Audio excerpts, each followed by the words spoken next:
कांवड़ यात्रा की सुरक्षा में कोई चूक न रह जाए, इसको लेकर मुजफ्फरनगर में एटीएस कमांडो की तैनाती कर दी गई है। और ये देखिए जो एटीएस कमांडो हैं वो यहाँ पर तैनात हैं। और जिस तरीके से आपको ध्यान होगा कि पिछले महीने श्रद्धालु से भरी बस पर जम्मू कश्मीर के सियारा में आतंकी हमला हो गया था, इस तरह का कोई हमला ना हो, कोई सुरक्षा में किसी तरह की कोई चूक ना हो, इसको लेकर पुलिस प्रशासन पूरी तरीके से मुस्तैद है। और यहाँ से लखनऊ और दिल्ली तक पूरी हलचल है, पूरी नजर कांवड़ यात्रा पर रखी जा रही है। चूंकि कांवड़ यात्रा मुख्यमंत्री योगी आदित्यनाथ की प्राथमिकताओं में शामिल है और कांवड़ यात्रा में सुरक्षा के बेहतर और पुख्ता इंतजाम है। आप ये देखिए मुजफ्फरनगर में जो एटीएस कमांडो हैं उनकी यहाँ पर तैनाती कर दी गई है और पूरी मुस्तैदी से यहाँ पर जो एटीएस कमांडो हैं वो यहाँ पर तैनात किए गए हैं।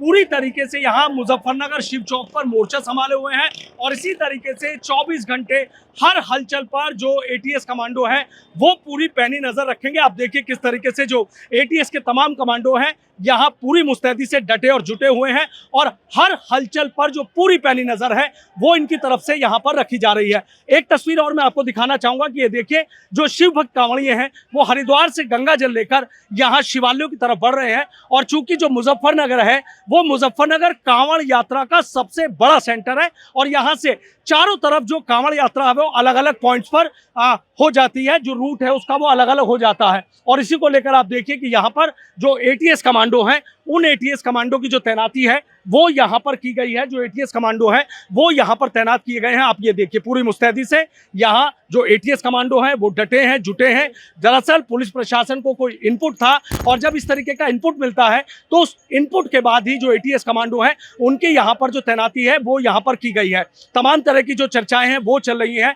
जो पुलिस अधिकारी हैं उनका सीधा ये कहना है कि पहले ही एटीएस कमांडो की जो डिमांड है वो कर ली गई थी और ये एटीएस कमांडो की जो पूरी पलाटून है वो इनको यहाँ पर मिल गई और उसको बाकायदा यहाँ पर जो तैनात है वो कर दिया गया है। और जब तक 2 अगस्त तक जब तक कांवड़ यात्रा चलेगी इसी तरीके से जो एटीएस कमांडो है वो यहाँ पर तैनात रहेंगे, चप्पे चप्पे पर पैनी नजर रखेंगे।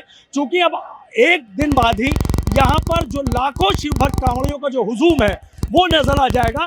चूंकि हरिद्वार से बड़ी संख्या में लाखों करोड़ों शिव भक्त कांवड़िए जलाभिषेक करने के लिए शिवालयों की तरफ बढ़ेंगे और उसी को लेकर कि सुरक्षा में किसी तरह की कांवड़ियों की कोई चूक ना रह जाए, उसी को लेकर यहाँ पर जो सुरक्षा के बेहतर और पुख्ता इंतजाम है वो यहाँ पर किए गए हैं। और जो एटीएस कमांडो है उन एटीएस कमांडो की तैनाती की गई है। यानी कांवड़ यात्रा की सुरक्षा में पुलिस प्रशासन कोई चूक ना हो इसको लेकर पूरी तरीके से मुस्तैद है। और एटीएस कमांडो की तैनाती ये बताती है कि कांवड़ यात्रा की सुरक्षा में एक मजबूत चक्रव्यूह रचा गया है। पुलिस है, पीएसी है, आरएएफ है, उसको भी तैनात किया गया है। लेकिन जिस तरीके से एटीएस की यहाँ तैनाती की गई है उससे ये साफ हो जाता है कि कांवड़ यात्रा की सुरक्षा को लेकर पुलिस और प्रशासन लखनऊ दिल्ली तक किस तरीके से मुस्तैद है। और यहाँ पर इसी के चलते और इसी के तहत जो एटीएस कमांडो है उन एटीएस कमांडो की तैनाती की गई है और 2 अगस्त तक इसी तरीके से ये एटीएस कमांडो यहाँ पर मुस्तैद रहेंगे।